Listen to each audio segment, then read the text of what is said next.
அஸ்ஸலாமு அலைக்கும் வரஹ்மத்துல்லாஹி வபரகாத்துஹு. இன்றைக்கி பிறைத்துல் காதா 18. இன்றைக்கி இஸ்லாமிய வரலாறில் உர்வா பின் ஜுபைர் ரலியல்லாஹு அன்ஹு அவர்களை பற்றி பார்க்க போகிறோம். உர்வா ரஹ்மத்துல்லாஹ் அவங்க பிரபலமான சஹாபி. ஜுபைர் இப்னு அவாம் ரலியல்லாஹு அன்ஹு அவர்களுடைய மகனும், அது மட்டும் இல்லாமல் அபுபக்கர் இருக்காங்க இல்லையா, அவங்களுடைய மகன் வழி பேரனாகவும் இருந்திருக்காங்க. அப்புறம் இவங்க மதினாவில் சட்ட வல்லுநர்களில் 7 பேரில் இவரும் ஒருத்தவங்களாக இருந்திருக்காங்க. அதே மாதிரி பெரும் சஹாபாக்கள் இவங்கள்ட்ட மசாயில கேட்கும் அளவுக்கு இவங்க கல்வியில் சிறந்து விளங்கியிருக்காங்க. இவங்க இளைஞர்களுக்கு கல்வி கற்றுக் கொடுக்கும்போது அவங்க அதிகமாக கற்றுக்கணும்னு சொல்லிட்டு அவங்கள மோட்டிவேட் பண்ணிக்கிட்டே இருப்பாங்களாம். எப்படின்னா, நான் ஒரு காலத்தில் சிறுவனாக இருந்தேன், இப்போ பெரிய ஆளாக போய் எல்லாரும் மதிக்கிற அளவுக்கு நான் இருக்கிறேன். அப்போ நீங்கள் இப்போ சின்னவங்களாக இருக்கீங்க, நீங்கள் கல்வியின் மூலமாக பெரியவளாக ஆனீங்க அப்படின்னு சொன்னால் எதிர்காலத்தில் உள்ள சமுதாயத்திற்கு நீங்கள் பெரிதும் பயன்படுவீங்க அப்படின்னு சொல்லிட்டு இளைஞர்களுக்கு மோட்டிவேட் பண்ணிக்கிட்டே இருப்பாங்க. அதே மாதிரி இவங்க வணக்கத்தில் அதிகமாக ஈடுபடக்கூடியவங்களாகவும் இரையச்சம் அதிகம் உள்ளவங்களாகவும் ஒரே ஒரு இறைவை தவிர தஹஜ்ஜுத் தொழுகையை இவங்க எப்போதுமே விட்டதே கிடையாது. அதே மாதிரி மிகுதமாக நோன்பு வைக்கக்கூடியவங்களாக இருந்திருக்காங்க. பயணத்திலும் நோன்பை விட்டதே கிடையாது. அதே மாதிரி மரணப்படுக்கையின் கிடந்த போதும் அந்த பழக்கத்தை அவங்க விட்டதே கிடையாது. மரணமடைந்த நாள் கூட அவங்க நோம்பாளியாக தான் இருந்திருக்காங்க. அடுத்தது அன்னலாரின் அற்புதம், மேனியின் நறுமணம். ஒரு தடவை உத்பா இப்னு ஃபர்கா என்பவர்களின் மனைவி தெரிவிக்கிறாங்க, அவங்களுடைய கணவர் உடம்புல எப்போதுமே நறுமணம் வீசிக்கிட்டே இருக்கும். ஆனால் என்னுடைய கணவர் நறுமணமே பூச மாட்டாங்க, இல்லை தாடிக்கு மட்டும் எண்ணெய் மட்டும் தான் தேய்ப்பாங்க, ஆனால் உடம்பு ஃபுல்லாக மணத்துக்கிட்டே இருக்கும். அப்போ அவங்க கூட இருக்கிறவங்களாம் கேட்குறாங்க, எப்படி உங்கள் மேலே இப்படி நறுமணம் வந்துக்கிட்டே இருக்குன்னு வியந்து கூட கேட்டிருக்காங்க. அப்போ அவங்க, அதாவது உத்பா இப்னு ஃபர்கா இருக்காங்களா, அவங்களுடைய மனைவியை அவங்களோட கணவர்கிட்ட கேட்டிருக்காங்க, எப்படி உங்களுக்கு இந்த மாதிரி அது நல்ல ஸ்மெல் வந்துக்கிட்டே இருக்கே எப்படின்னு கேட்கும்போது, அப்போ அவங்க சொல்கிறாங்க, நான் ஒரு தடவை என் உடம்பு ஃபுல்லாக கட்டியாக இருந்துச்சு, அப்போ நான் ரசூல்லாட்ட போயிருந்தேன். அப்போ ரசூல்லா என்ன பண்ணாங்கன்னா, என்னுடைய மேனியை தடவி விட்டாங்க, அதுலேருந்து மேனிலேருந்து எனது நறுமணம் வீசுது அப்படின்னு சொல்லியிருக்காங்க. ஒரு ஃபர்லை பற்றி, ருக்கு சஜ்தாவை நன்கு செய்க, தொழுகையில் திருடுவன் தான் மிகப்பெரிய மோசமான திருடன் அப்படின்னு ரசூல்லா சொல்கிறாங்க.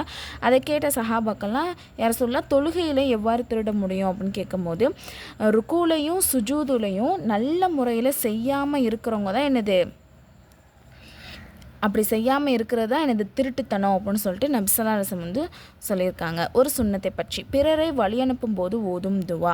நபி ஸல்லல்லாஹு அலைஹி வஸல்லம் பிறரை வழி அனுப்பும் போது இந்த துவாவை ஓதுவாங்க. என்ன துவா? அஸ்தஊதி உல்லாஹ தீனக வ அமானத்தக வ ஹவாத்தீம. நான் உமது தீன், உமது அமானிதம் மற்றும் உமது அமல்களின் முடிவை இறைவனிடம் ஒப்படைக்கிறேன்.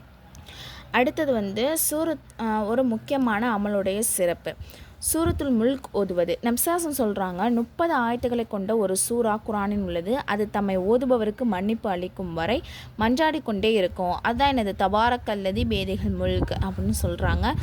ஒரு பாவத்தை பற்றி, அல்லாஹின் வசனங்களை மறுப்பது. அல்லாஹ் தாலா கூறுகிறான், யார் எவ்வித காரணமே இன்றி அல்லாஹுடைய வசனங்களை தர்க்கம் செய்கின்றார்களோ அத்தகையோர் உள்ளங்களின் இணைந்து பெருமை கொண்டு பெரியவர்களாகும் ஆசை உண்டு, அதை ஒருபோதுமே அடைய முடியாது அப்படின்னு சொல்லிட்டு சூரா அல் முஃமினில் அல்லாஹ் தாலா சொல்கிறான். உலகத்தை பற்றி, உலகில் உண்பதும் பருகுவதும் சில நாட்களே.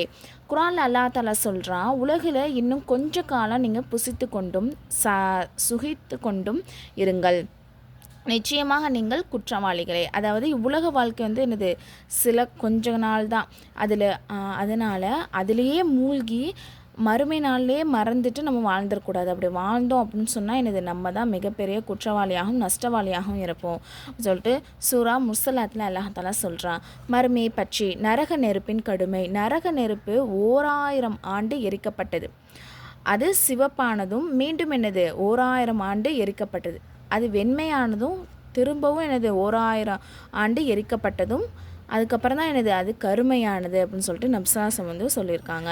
நபி வழி மருத்துவம், உடம்புக்கேற்ற உணவு.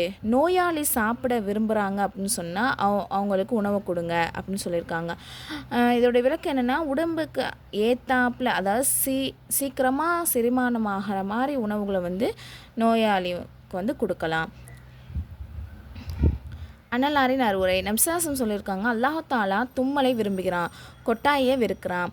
எனவே கொட்டாய் வந்தால் இயன்றவரை என்ன பண்ணணும், அதை அடக்கிறதுக்கு முயலணும். வாய் நல்லா திறந்துட்டு ஆன சத்தத்தோடு என்ன பண்ணக்கூடாது, கொட்டாய் விடக்கூடாது. ஏன் அப்படின்னு சொன்னால் அந்த கொட்டாய் ஷெய்தானுடைய புறத்துலேருந்து வருது. அவன் நம்ம அதை கட்டுப்படுத்தாமல் நல்லா ஓப்பன் மவுத்தாக அதை விடுறோம் அப்படின்னு சொன்னோம். அதை பார்த்து ஷெய்தான் சிரிக்கக்கூடியவனாக இருக்கிறான். இன்ஷா அல்லாஹ் இன்றைக்கி தெரிஞ்சுக்கிட்ட விஷயத்தை உங்களுக்கு தெரிஞ்சவங்களுக்கு ஏற்றி வைங்க. அஸ்ஸலாமு அலைக்கும் வரஹ்மத்துல்லாஹி வபரகாத்துஹு.